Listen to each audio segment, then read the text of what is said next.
Alright, so this is the ultimate Season 7 Musket build guide video where I cover all of my standard Musket build updates, and on top of that include the seasonal Musket build that I'm going to be running and what I recommend on these seasonal servers. Without further ado, I want to jump into the changes to the core builds, and timestamps will be in the description if you just want to jump to certain bits. So, on my website, I've done a small overhaul for better flow through, so you can have a easier, direction to where you're going instead of the icons I had previously. So I'm just going to hit the PvP category, going to hit Musket, and then I'm going to be prompted with the icons on the builds that I have available. So for the big significant changes to all of my standard builds, that is on every single one, is the jewelry. We have dropped the Endless Thirst for a Gorgonite earring, and we have dropped the Sharnish and All-Crafted Amulet, depending, for the Phoenix Amulet, the artifact.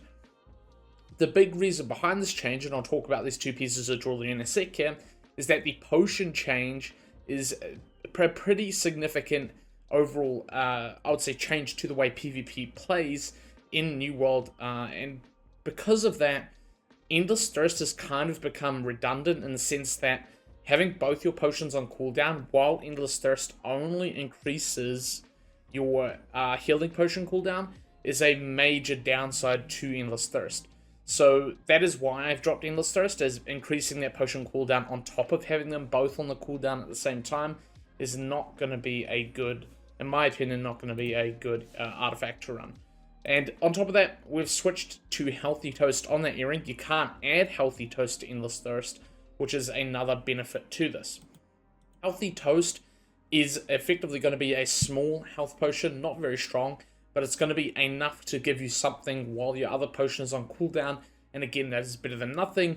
On top of that, we have Healing Heart, as there was really no other option. You could go for Refreshing, and I've added Nimble as a second there, as that I felt like was the best case, or the best options I had available to me after picking Healthy Toast, as Healthy Toast is in the same perk as Purifying and Refreshing Toast, so we can't run either of those. On top of that, the amulet itself. So again, we've dropped our Sharnish amulet in favor of the Phoenix.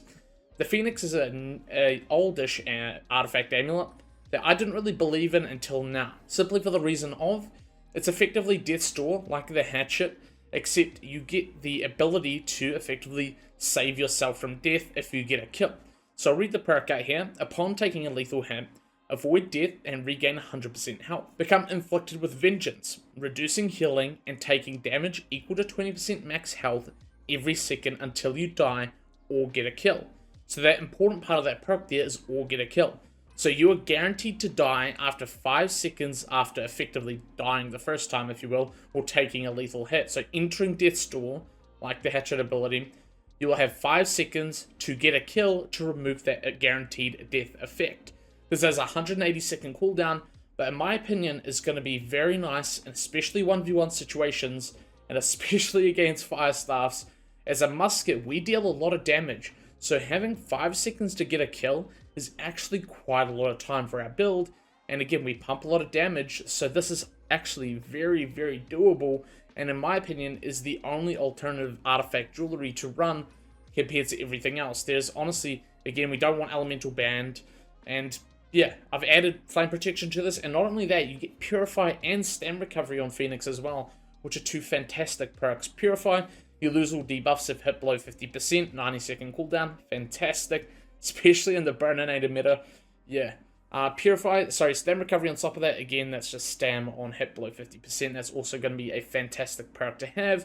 Overall, this is a very defensive amulet, and especially in the current dot meta, and, you know, the current burst meta, I think this is, and the potion changes, this is a great pickup. And you might as well run it, right? There's no downsides to running Phoenix, as there is now a downside to running Endless Thirst, and that is why I recommended this setup. On top of that, you may have noticed the musket is still the same. The Shrapnel musket is absolutely trash. The new musket artifact they added has not only got Vicious on it, which is a useless musket perk, because it has Vicious on it, you can't add Disdained Infliction. In Aegis' own words, they call the new Shrapnel musket a dot musket, damage over time musket, when it is quite literally a worse hoplite damage over time musket because of Vicious, and because you can't have the most important, most crucial damage over time perk on it, Disdained Infliction. I don't know what AGS was thinking. It absolutely baffles me. They thought that was a good musket artifact to get a bleed on headshot. Like, bro. Anyways, that is all of the standard build changes, and that is for every single musket build. And not only that, there's for every single bow build. That change has been made, as again, the jewelry is universal between all of my dex builds, which is the best part, other than the ring and the damage type. But the earring and phoenix you can use for all of your dex builds, which is the best part about this change. Is a small investment and has a great return, and is the best counter to the current dot potion change meta. So anyways, jumping back to the PvP page, we have a new tab on the homepage as well for my seasonal build. The only seasonal build there right now is my seasonal musket build. The seasonal musket build is quite different from my usual musket builds in the sense that we're building for survivability, and we're also sort of going a bit more budget friendly, as it is not realistic to even come close to best in slot on a seasonal PvP server. So, to start off with, we're running the unique Conqueror's musket, the Appendage's Detriment. This is a really cool musket and what should have been the musket artifact we got, but instead, it is on the PvP server, so if you're enjoying the PvP server, this is, in my opinion, what you're going to want to run. Compared to the other Conqueror's musket, this one, in my opinion, has much more use cases, especially in group play, because of the Appendage's Detriment perk. So the Appendage's Detriment perk gives us an exhaust for 20% on a headshot, and also on a leg shot, we will get to deal a 10% damage over time health leech, effectively is what I would call it. So every time you hit an enemy in the leg, they will get a 10% health damage over time leech that is going to apply whenever they dodge. So again, for 3 seconds after a leg shot, the target will deal 10% of their max health worth of damage to themselves whenever they dodge. So this is regardless of weight class. It could be a light with 8k, it could be a heavy with 25,000 HP. They will, no matter what, lose 10% HP when they dodge, which makes this perk so damn strong. On top of that, it's very easy to get leg shots, and third to that, it has got no cooldown. And this is crucial because this is going to give you a massive advantage in group-based PvP.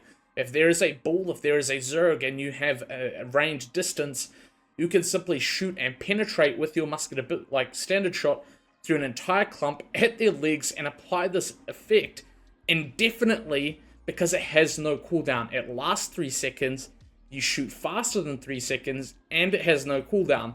So now you're permanently applying this 10% dot lifesteal over and over every 2 seconds or so, and every time they dodge, you yoink 10% health, yoink 10% health, and imagine you stack this up. Now you have a group of muskets shooting at a group. It is going to be absolutely disgusting in group-based PvP on the PvP server. On top of that, you get Crippling Powder Burn, which is fantastic utility for this server, and is going to be needed. We'll cover more mobility later. And to that, we've got Disdained Infliction and Flame Attunement, actually good perks. I don't know how somehow we got Disdained Infliction on this Conqueror gear musket, but not on the Shrapnel musket in the standard worlds. It's like 2 different people designed the weapons.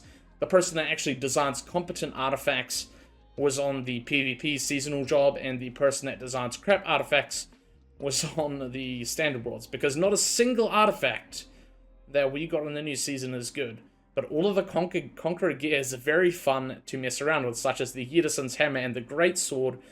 I just have to yet but wonder why the designer was put on the seasonal worlds, when these would make fucking fantastic artifacts. Anyways, besides that point, our offhand is Life Taker. Again, this is your best damage dealer, especially when people are running Featherweight with 2 pieces of Conqueror armor, where they get a massive damage reduction. You're going to need that rend. You're going to need that damage over time effect. You could run, there is an argument to be made, you could run Rapier, you could run Finisher, but it is honestly up to you. I think Life Taker, if you have good mobility and you have good, awareness, it is a worthwhile piece to run, right? And the way the build is set up is you only have 3 pieces of gear you can drop on death, so you're not going to be losing everything, right? It's an important point to point that out. On a PvP server, you'll only ever lose Conqueror and Ethereal gear. Artifacts, named items, crafted gear, and looted gear, you will never ever lose on death unless it is that unique gear you can only get on the PvP server. So again, I've added Petrifying Scream to the life taken, as there is going to be a lot of people building for self-sustain, and a lot of healers that you are going to want to have the objective of bursting down, and I felt you would get a lot out of Petrifying Scream on the life taker on the PvP servers. Now, there is an argument to be made. You could also run Slowing Tether if you want a little bit more mobility. That is up to you. On top of that, the armor here, you might notice, is only purple. This is because, again, it is not realistic to get best in slot on the PvP server, so I've only left it to the required, or at least in my opinion, the mandatory perks. Now, the musket itself, the Appendage's Detriment, is a pure thrust musket that isn't allowed to have a gem slot. So, Conqueror's gear can't have gem slots. Ethereal gear also can't have gem slots, which means it is a thrust build. So it's important to note that we can't and utilize harnessing at all. It is kind of pointless. To have built fully into thrust, sighted rune glasses and such, and again, enchanted ward and health being those two essentials. If you wanted to best in slot, if you somehow got best in slot, I don't expect many people will, you could go for flame conditioning as your third, as in the current meta.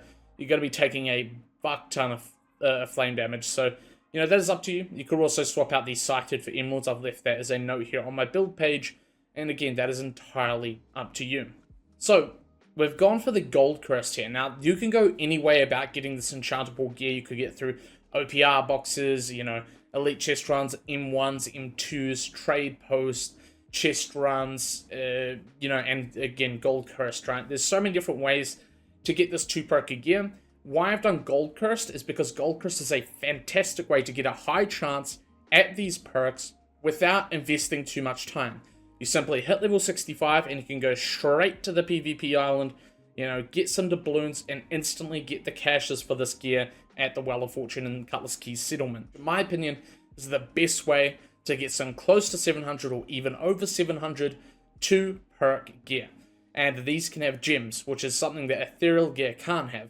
And which is what I'm going to cover next, is the ethereal gloves here. I've opted for the ethereal gloves because it's important to note that to get the wrath stones to drop, which you will need to craft Appendage's Detriment, especially if you drop one to craft a new one, or craft other Conqueror gear that you might want to try, you need wrath stones. Wrath stones will only ever drop if you have one ethereal or Conqueror weapon, one ethereal or Conqueror armor, and one ethereal or Conqueror jewelry. So that is why I had to include one piece of ethereal gear on the build, right? So we've gone for the ethereal gloves as they are the easiest and cheapest to craft. Now, all ethereal gear is actually very cheap to craft, but the gloves being the cheapest investment overall, and that is sort of the min-max behind that. You could also do, I believe, boots being the other equal cheapest, and then head. But you would want to avoid the chest and legs, as those are, probably cost more materials, and I'll just go for gloves. So, again, as we've noticed, ethereal gear has a high chance to get good perks as well, much like gold cursed gear. Very cheap to make, you need at least one piece of it. The downside is you cannot have gems. That said, it does have built-in 3% damage absorption to absolutely everything in the game, which is at least a nice trade-off that you don't have the gem slot. So that is what we've gone for there, and again we've gone for int as we don't want to overspill our decks. We can specify a stat, which is nice. Same with the legs here, we've gone for the gold cursed, and again I've forgotten to add a sighted gem in here, but we've gone for sighted gems in all of our armor. It just seems that I have forgot on the pants. Now you might notice a big change here from my standard world builds. I have gone for the winged leather shoes. Now this is for one very specific reason. The haste is going to be necessary on PvP servers, including a perk that I have neglected for way too long. Accelerating traps. Now, I don't see a requirement for accelerating traps on standard worlds, as, again, I prefer maxing my DPS. I'm not too worried about dying on a standard world. However, on a server that's all about survivability and not losing shit, accelerating traps is going to be a game changer. Now, you obviously can't add accelerating traps to the Appendage's Detriment, which would be ideal, but we do at least get to put it on armor, and why I've put it on the winged leather shoes is because it's upgradable, and you can simply use the matrix you get from the Battle Pass and the chromatic seals you get from the Battle Pass without having to get a trade skill up. That said, you can boost trade skills very fast and boost ults very fast on the PvP server, which I do have a video coming on soon, and how you can abuse that system and utilize it to its fullest potential, and the one good thing to come out of PvP Worlds. But we'll talk about that in the other video. I don't want to spoil it too much. Again, accelerating traps, Winged Leather Shoes, you're going to need that survivability. I've neglected traps for way too long now. It's about time I gave them the light they deserve. So on with that though, we've gone with the same jewelry pretty much as my standard builds, other than the ring and the earring. Well, actually the perks on the earring are the same, but we'll jump onto that, but it is an ethereal jewelry. So we've gone with the Phoenix, same as my standard builds. That chance to defy death is, in my opinion, going to be especially fantastic on the PvP servers, where there are a lot of bursty builds, where you have a lot of damage and you can have a high chance at coming back, especially on a PvP world, where there are knocks in the open world, where all you need is to confirm a knock, not get a kill or a down, which in my opinion makes it very good. On the ring, we're going for the Soul Pollen. The Soul Pollen is a very easy 700 gear score ring you can get, and in my opinion is why it is so good. So, the Soul Pollen comes with, I think it was leeching and thrust damage. I added hardy to it, so same thing. You would use a matrix from the battle pass if you had one, and that would be the way you go about that. Soul Pollen, also, you get materia from the battle pass, or you can farm Genesis. I believe it comes from regular Garden of Genesis. Either way, it's a very easy ring to get. You slap on hardy, and you're good to go. Thrust damage, leeching, especially in the current meta, is going to be quite a nice perk to have. Onto the last earring here is the ethereal earring. As I said, we need one piece of ethereal gear in every item type slot. So we've opted for the ethereal earring, as that is the least valuable to replace, because obviously you don't want to lose these crucial game-changing perks. So we went for the jewelry, as these perks you can live without and are easy to replace. Again, ethereal gear can be easy to craft, and it is getting cheaper on the trade post day by day. So again, Healthy Toes, Nimble, Healing Heart, exact same perks as the standard world builds, as in my opinion, that is the current best possible jewelry you can get. On top of that, we have a different heart rune. Heart runes, if you didn't know, you get from the Animus boxes in the PvP server, the XP Animus boxes from Ethereal Dust, which saves you having to farm out heart runes. So you get tier 4 heart runes straight away upon farming XP when you're leveling up. You'll most likely have a good chunk of the heart runes good to go. I do want to give an honorable mention here. You can use Stoneform if you want to. You can use Cannon if you want to, if you also want more damage. Now, I've gone for Vines because as a utility, as a team player, I actually have had a lot of fun using Vines. And it might be something I even implement in my standard builds because I've felt that confident with having Vines in my kit. And it is quite unexpected for a Musket player to have Vines as well, which adds to the factors why I think this is a great perk for not only escaping situations, using utility, but also having that ability to help your team and lock down a group, lock down a player, and also, again, guarantee you to land a couple of shots as well with tactical reload. And I went with the Enfeebling, as that adds Weaken, which is a great perk to have, especially, again, a lot of people are building into self-sustain. I left a couple notes down here as well, which you can read through, especially pretty much what I mentioned just before. And that is, in my opinion, the best possible Musket build for seasonal servers. In my opinion, at least what I'm going to be running, especially being budget-friendly in the current meta.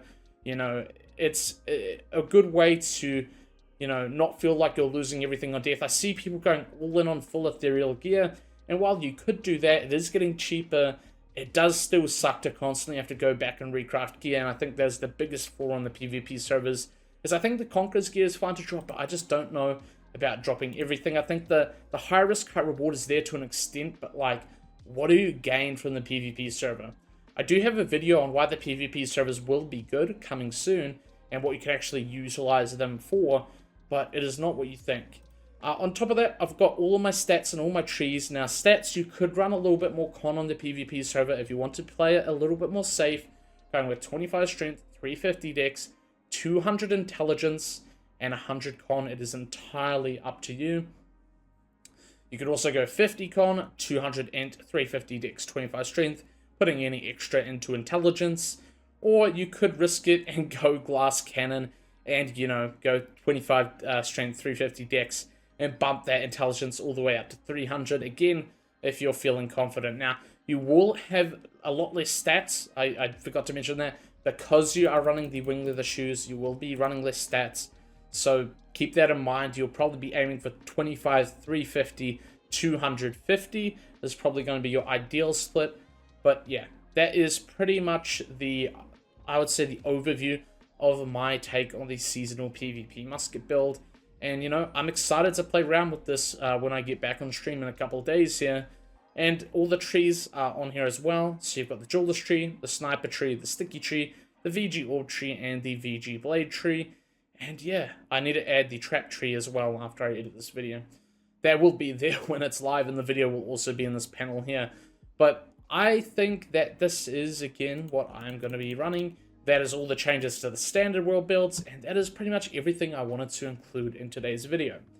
I hope you enjoyed, and I will see you guys in the next video. Peace.